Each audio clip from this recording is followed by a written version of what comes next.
Alright, here we are. We're gonna work on the index today. So, I use Wukong in the rattleguts, and I go friends only in the top here, which I shall, if I click Warframe. So I go friends only, or I make sure that it is actually my friends that I'm talking to, so I can control what's happening. I'll be loading into the dojo first, and when you load to the dojo, whenever you start the navigation, go to the index from there, it's always an outside map. And the outside map is a bit nicer. It's nicer looking, firstly, but also we can control the spawns a lot more better there. Especially since the spawns are on host, and wherever host is looking, the spawns can't be. So if the host looks at nothing, then the spawns can be everywhere and very close. So, if I now look at my Wukong, my first ability is what I'll be using mostly. The clone will use the gun while I have my melee out, and so I'm bringing a Redeemer so I can actually shoot with my melee as well.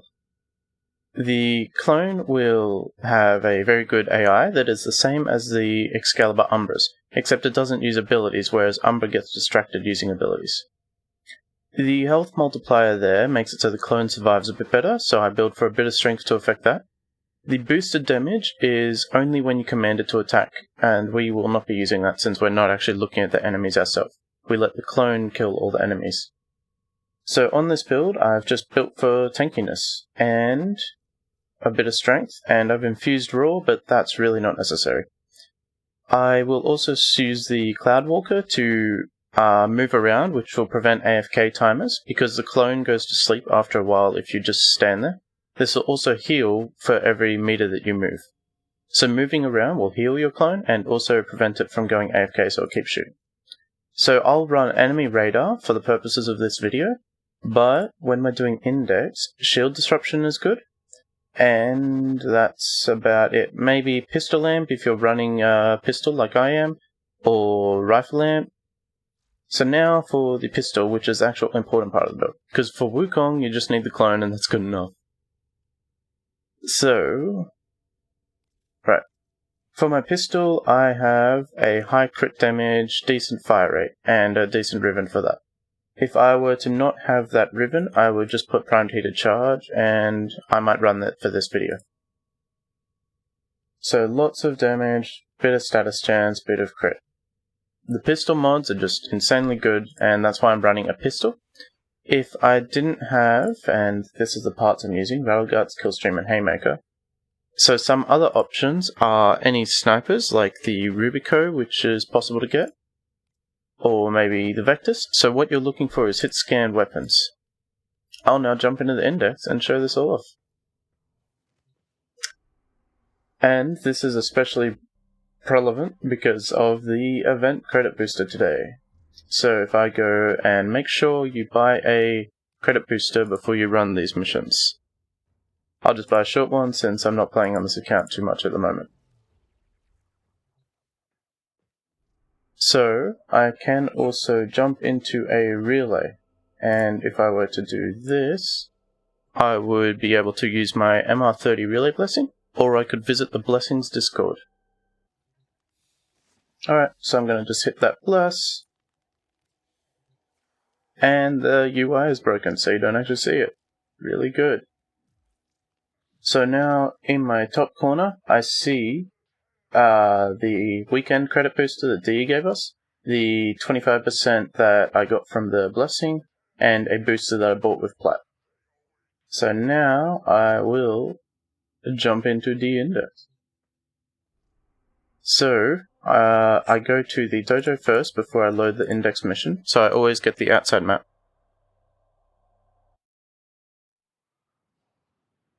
So with those blessing stacks, I will get ×2 from my credit buff, I'll get ×2 from the weekend buff, and I'll get times 1.25 from the relay bliss.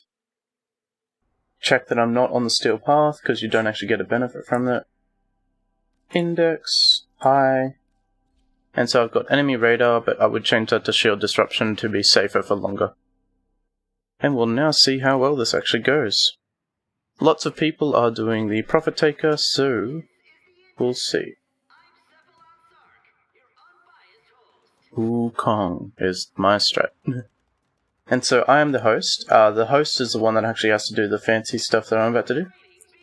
So I've got Zoneric Bubble just for a bit more energy.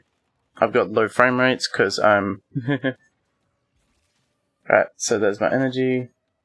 And I'll cast my clone here. So, I'm looking out into the world. And that means that enemies can spawn right behind me, because they'll spawn near the host, but they won't spawn where you're looking.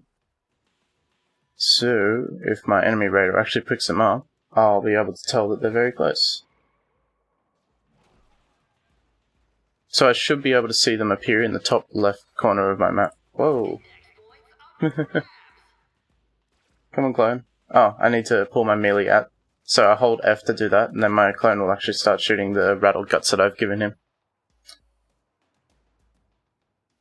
So now I'll just sit here and wait. So the benefits I see in Index is you can taxi new players here. You don't need to get rank 5 old mate standing with the Solaris United.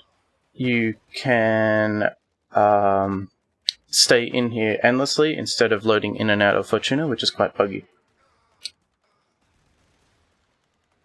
There are points for Profit Taker. It is fun and engaging. It drops Torrids, which are good for the standing with Little Duck. It drops materials, which is also good.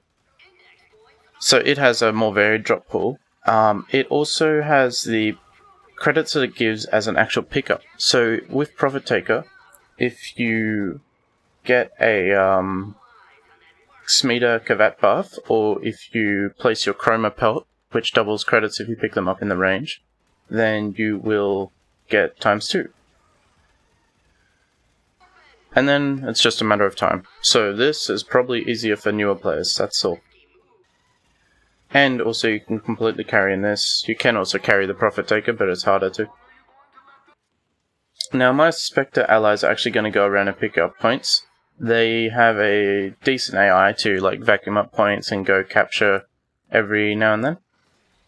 And if my Spectres actually die, they will drop points themselves, and that's good. Okay, so just there I saw a bunch spawn in on the, just to my right. And they spawn where my clone can already kill them, so that's awesome. Additionally, if I'm scared, I can actually stay in my cloud, and the Wukong clone will just keep shooting shit. So that's why I've built a bit of duration onto my cloud as well. So yeah, there's a big pile of mods and stuff. Index is real good for new players transmuting mods as well. So these are all gold mods. Some of them are V polarity. If you put V polarity mods together in the transmutation, 4 of them, then you'll probably get a V out. If you put a gold mods together, you'll probably get a gold out, and it'll cost a bit more credits for the gold ones. So my Spectre's a bit low, so I'll just heal it by shifting side to side, and I'll keep aiming over here. Something else that I can pull off is, since it's not like Umbra and it doesn't follow me, I can actually go get points myself with my operator, and have the Spectre keep shooting from where I left it. Although the spawns will, because I'm host, be on me. So I might just try and go for 10 this time. I usually like to go for 15 plus the 8 for the most efficient bonus per points. Going to 17, then you should just keep going until you get to 20 for efficiencies. But here there's not enough tokens. So I've got Magus Cadence on, so I can sprint fast, because you have low energy when you are in your operator. I mean, when you pick up tokens.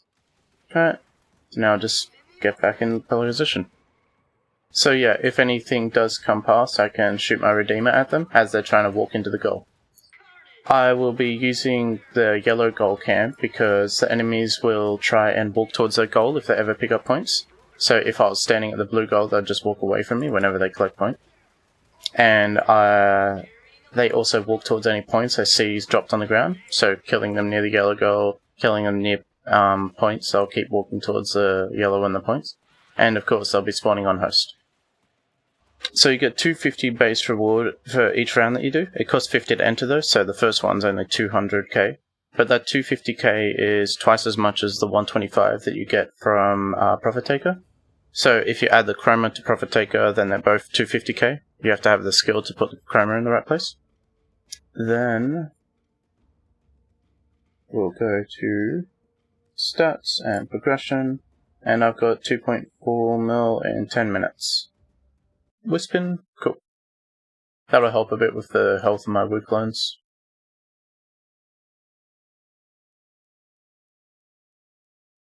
I'm still scanning away. That's funny. Go Helios. Yeah, scan all them heat flames.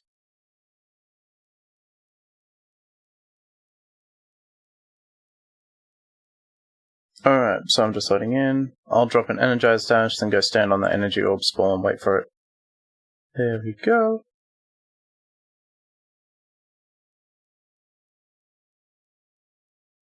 And then pull out my melee.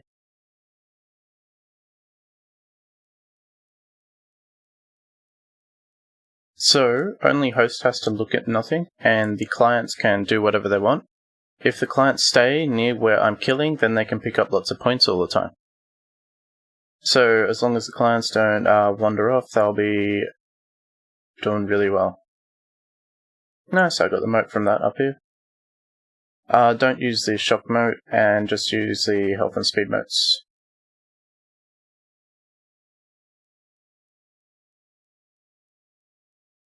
There's also an energy orb pickup. You can wander around and look at whatever you like.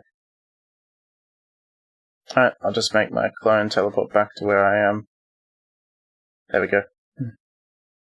So now that clone has the moats going on it, more speeds.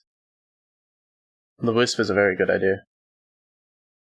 And this once again is using a rattleguts with no riven. So if I had a riven, it would just have higher fire rate, which I like. Oh. I wonder what my clone was doing. I'll just make the clone come back over here. Oh, there's more mods for me to pick up. Okay. No mods for me. Alright, if I go stats, progression, I can see that took 9 minutes. So yeah, you can go solo and do pretty much the same. So then if we compare that 9 minutes to Profit Taker, where you need to spend a minute loading in and out, so it ends up being 4 minutes per run, that's pretty competitive. And then accounting for crashes and accounting for setting up all your gear every run when you join a new group. Thanks for Mumu for showing up.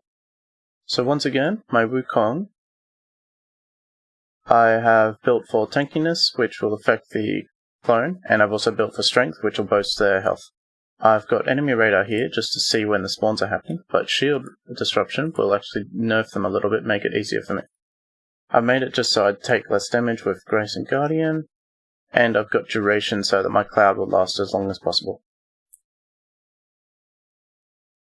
Then, on my rattleguts, I have these mods, and that is based on fast fire rate and decent damage. The fast fire rate is more helpful. And the weapon I'm using is Hit Scan. The parts are listed here. It's the rattleguts Killstream Haymaker, or from Zood. On my Redeemer, which I can use to sometimes shoot with a heavy attack, I am building for heavy attack builds, so Corrupt Charge will give me more combo duration. That combo duration will then affect the damage stacks. And then I've got melee heavy attack damage, a lot of crit chance for more heavy attacks, and just fitting in prime. So if I hit them second time, after I hit them with a bunch of statuses, I'll get more melee damage. I can change this to just normal pressure point, and that'll be good too. I'm just about to stop recording and switch over to an low MR speedrun account. So, all of this is done on XO1 at Twitch.